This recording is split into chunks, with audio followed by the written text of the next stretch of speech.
and today's movie starts in the quiet old French village of Lascannais-sous-Tarn. It seems as though time has stopped here, and the houses and streets tell a story from long ago with their very old-fashioned design. Comte Paul, the respected mayor of the village, moves gracefully through the narrow roads, exchanging polite greetings with the villagers as they head to the stone church. Inside the church, as people settle down, a feeling of respect fills the air, momentarily disrupted by an uneasy tension. Caroline, the mayor's efficient secretary and church pianist, gives a cold look to her young son Luke. Luke, a budding artist, finds comfort not in the sermons but in his sketchbook, where he creates words only he can see. In the midst of all this, a little girl with wide eyes follows Guillaume, who has a faithful dog named Charlie. However, dogs are not really allowed in the church, and it goes against the rules. In this atmosphere of prayer, Josephine, a woman with a secret, subtly takes something from an unattended purse while her husband Serge watches with an unreadable gaze.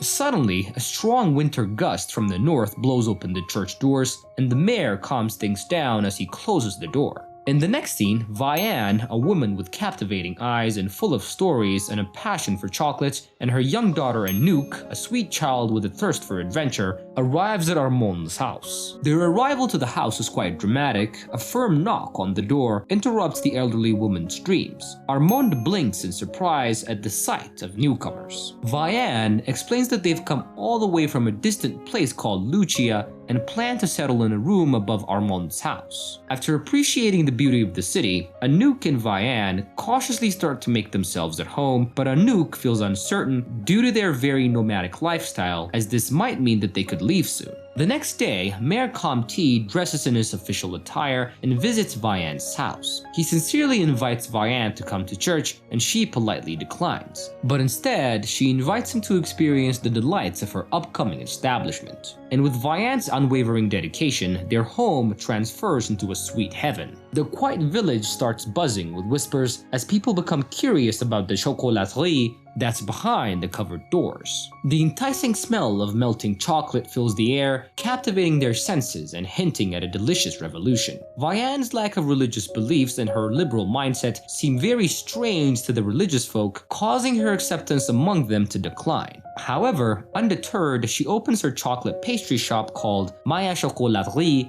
fueling even more intrigue. On our next scene, Caroline clashes with some mischievous child, and Vianne and Anouk come to her aid and invite her inside their shop. They offer her hot chocolates, but she declines, not interested in such indulgences. Inside the shop, Anouk plays a game with Luke, showing him a rotating plane and asking him what he sees. And apparently he sees a gruesome image of teeth, blood, and a skull. Vianne gives him a piece of dark chocolate, but Caroline intervenes before he can taste it. Disappointed, Luke retreats to his room and starts drawing while hearing the sound of play outside. Meanwhile, Josephine, the local thief, visits Vianne's shop and steals a box of chocolates. Vianne catches her and offers her the chocolates for free, but Josephine refuses to accept the gift. Outside, the elderly villagers discreetly look at Vianne's unique collection of chocolates. Guillaume passes by with his dog Charlie and approaches the group of villagers who are observing. The old man and woman exchange greetings, but the two elderly ladies hold the woman's hand and give the man a disapproving look. Despite this, he confidently joins the gathering,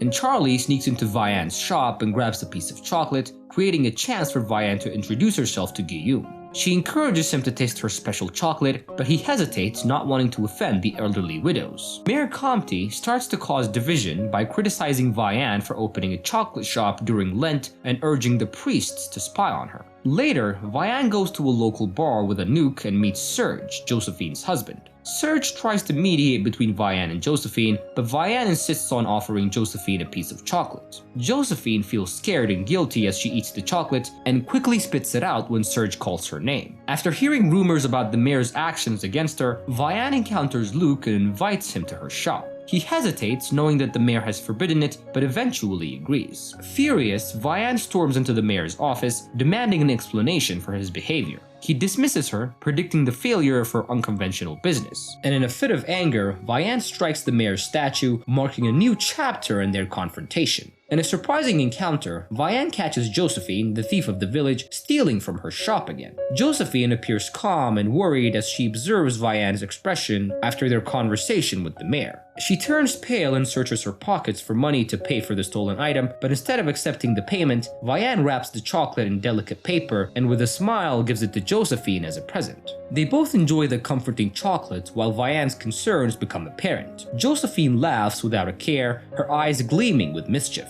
She teases Vianne, suggesting that she won't survive in the village due to her disregard for cultural norms. Josephine playfully asks if Vianne considers her foolish for tolerating her unbearable husband. And with a glimmer of hope in her eyes, Vianne proposes an alternative possibility for Josephine. Wanting to create a warmer and friendlier atmosphere for Armand, who is generally unfriendly, Vianne plans to organize a meeting between her grandson Luc and Armand. Armand, without knowing about the arrangement, is surprised when she sees her grandson. Vianne kindly offers him some chocolates, but instead of taking them, Luc expresses his interest in drawing a picture of his grandmother. He wasn't at all enthusiastic about eating chocolates, but they persist and he reluctantly takes a small bite. Afterwards, Luc defies the rules and savors the cake Vianne graciously presents him, savoring each small bite. Aware of the time, he hurriedly completes his sketch, glances at the clock and hurries home, leaving Vianne with a radiant smile. Meanwhile, Guillaume, overwhelmed with guilt, admits to the priest his deep affection for the widow, which was ignited by Vianne's chocolates. He turns red and struggles to articulate his emotions, and the priest is taken aback and reproaches Guillaume for his youthful indiscretion,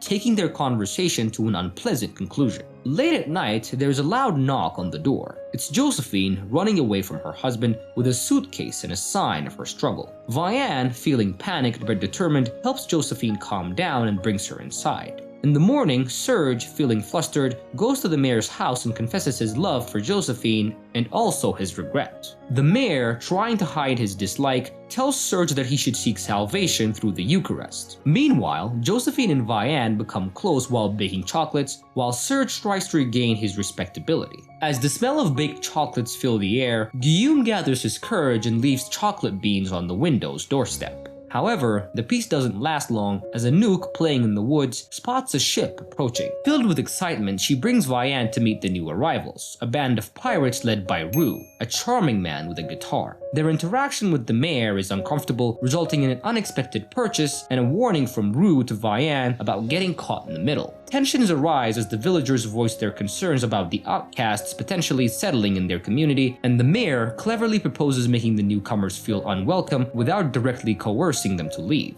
Later, Serge angrily breaks into Vianne's shop and starts shouting to wake Josephine. Chaos immediately ensues, and everyone is surprised by Josephine's strength as she fights back. In the morning, the villagers go back to their church routine with the mayor leading them, and he sees Serge lying beneath on the streets, reminding him of the previous night. The mayor helps him, showing a mix of pity and annoyance. And meanwhile, Caroline angrily confronts Vianne about giving her mother and son too much sweet chocolate, worrying about their health. Despite the argument, Armand refuses to leave her independent life. The incident causes tension, and Armand leaves the shop to avoid pity, while Caroline leaves with Luc. The villagers conspire to isolate the newly arrived river folk, creating a hostile atmosphere in the village. Vianne, however, goes against the norms, and she sees Roux walking by and breaks the rules by reaching out to him, but he's skeptical of her intentions. But a little girl from the river folk who isn't feeling well is led to Vianne by Anouk. Vianne offers her a remedy, and this act of kindness breaks down Roux's defenses. Vianne gives him some chocolate thinking that it's his favorite, but her assumptions were wrong, showing that her intuition isn't always right. Nevertheless, a new friendship forms when Roux agrees to fix the broken door of her shop. When Vianne spreads goodwill, the mayor, troubled by her defiance, seeks help from the young priest. The priest uses the pulpit to spread slander, talking about the devil's temptation disguised as sweet treats. Vianne's shop, once a place of joy, is now seen as a sinful den. Anouk, returning from school, is very sad by the accusations against her mom. They feel like their sanctuary is under attack, but Vianne finds comfort in her connection with Armand. They share their isolation and develop a deeper bond, and amidst their challenges, they come up with this notion of throwing a party. As the party day comes, different guests arrive, and at the beginning, people look at Roux uncomfortably, but slowly the tensions decrease. Surprisingly, Luc comes to the party carrying a lovely picture of his grandmother. Laughter fills the room, and Vianne declares that the dessert will be served on Roux's boat. She also announces a chocolate festival coming soon to the village, which will take place on Roux's boat as well. As the night descends, a magical atmosphere fills the air. The boat glows with lights and sways gently as the villagers dance and sing. Caroline observes from a distance, witnessing the joy on her mother and son's faces. Not wanting to disturb their happiness, she retreats into the darkness, and the celebration abruptly turns chaotic when the boat catches fire. Panic spreads and Vianne desperately searches for a nuke. She notices a sinking boat and jumps inside the water, and Rue pulls her back just before the boat erupts in flames. They are safely reunited on the shore with a nuke, and the traumatic night concludes with an intimate gathering. In the next scene, Rue pays Vianne a visit to make sure that they're okay and says his last goodbye as he departs. And the following day brings sad news of Armand's peaceful death, and sorrow envelops the village, and Vianne determines it's time to continue her journey. Despite Josephine's request, she begins to pack her belongings, and Josephine hurriedly approaches Caroline, requesting a conversation. Meanwhile, the mayor, shocked by Serge's confession of settling the boat ablaze, banishes him from the village. Amidst the chaos, Vianne and Anouk's departure is interrupted by an unforeseen event. Caroline and her friends are preparing food in Vianne's kitchen after the previous scene, which was why Josephine approached Caroline for a conversation. Caroline had a change of heart and chose to remain with the woman she previously rejected. The mayor secretly enters and begins slicing the chocolate with a knife, but he takes a small bite and thoroughly enjoys it. In the morning, the priest walks past Vianne's shop and notices the mayor dozing off inside, which was visible from the window. Vianne offers him a beverage to revitalize him, and she advises him to freshen up in preparation for the Easter Sunday ceremony. The festival unites the village, symbolizing the successful conclusion of Vianne's adventure. Encouraged by this, the mayor musters up the bravery to invite Caroline on a date. Josephine assumes control of Serge's restaurant, renaming it Café Armand, while Rue reappears back to the village, and the movie comes to an end with these happy, positive notes. And that is it for today, guys. I hope you guys enjoyed my recap. Make sure to leave a like, leave a comment, and most of all, subscribe to my channel. I love you guys so much, and I promise to see you on my next recap. Bye.